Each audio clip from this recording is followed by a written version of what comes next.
Hey guys, I'm Gabrielle. I'm part of the team that worked on the Wilson Wolfe Affair. We just wanted to make a quick video explaining a little more about how the game is played and what the puzzles are like. You may have seen that currently we have a few cartoons with puzzles hidden in them up on our YouTube channel. These are part of a puzzle hunt which we are running alongside the Kickstarter, and the puzzles are way harder than anything in the final game.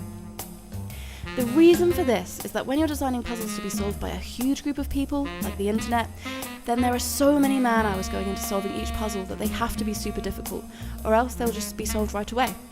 The final game is obviously designed to be solved by one person or just a small group, so the puzzles are far more manageable. We'll take a look at some now. As we see it, we have four main types of puzzles. The first type we're calling detective puzzles. This is just where you read a letter which references an article, so you find the article which leads you somewhere else, and you just follow the lead and see where it takes you. One of the influences for our game was the cult classic board game Sherlock Holmes Consulting Detective, which we seriously recommend. And these detective type puzzles are most similar to that game. These types of puzzles are pretty simple and hard to get stuck on, you just follow the story. The second type is similar but a little more complex. We're calling them logic puzzles. We have an example here. Let's say the answer you're looking for is the name of the voice actor who played Smarmy Skunk in one of the cartoons. You have letters, receipts, memos, etc. And you can see that there were 5 voice actors playing 5 different characters who worked on 5 different days of the week and got paid 5 different amounts. You find a letter from Gordon Baldwin, which says, "Looking forward to working with you next Wednesday," and also mentions him getting paid £50. Then you see a letter from the agent of Ralph Cash complaining that Ralph is not getting paid as much as Gordon. Then you find a receipt from the studio showing that someone was paid £40 for voiceover work on Monday. And so on and so on. Each clue you find gives a little bit more of the picture, and you use deductive reasoning to get to the solution. While these types of puzzles may get a little confusing, all you really need is to work through what you have with a pencil and paper. Write down everything you know, and as you discover more and more information, the answer will present itself. The third type of puzzle involves interacting with objects. For example, you might have to make this jigsaw, which actually happens to be a tricky one because of all the black and white. We're not going to ruin things for you, but an example of a puzzle might be that you have a poem, which references lots of objects that you notice are all featured in the puzzle. So you begin to work through it like a children's picture book and try to find all the objects. Then once you do, you might realise that if you draw a line between them, it spells out a letter or a number.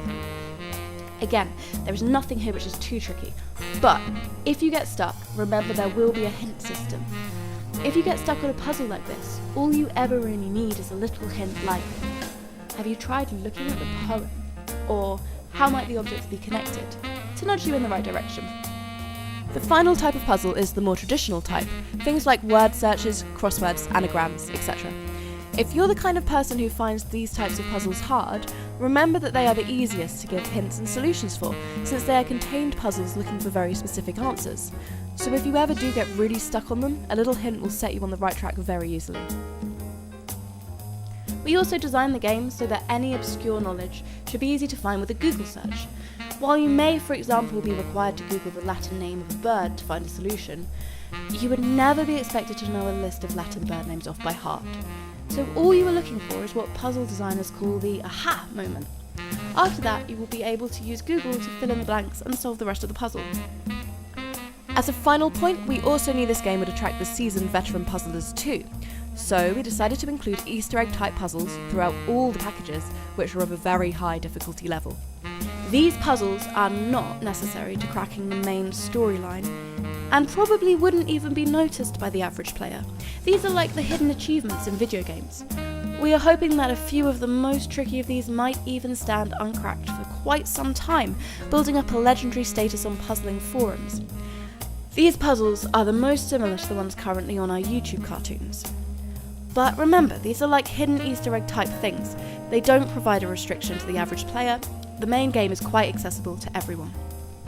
I hope that has given you a little more insight into how the game is played and what to expect. Those who are not so confident with puzzles can rely on the hints, those who are more experienced can play the game hint-free, and the genius code breakers among you can try to find every little hidden secret. We've put a lot of thought into making the game accessible and fun for everyone, and we're sure you'll love it. Thanks so much for the support so far, and please do share the project as far and wide as you can so we can make the game as good as possible. Thanks a lot!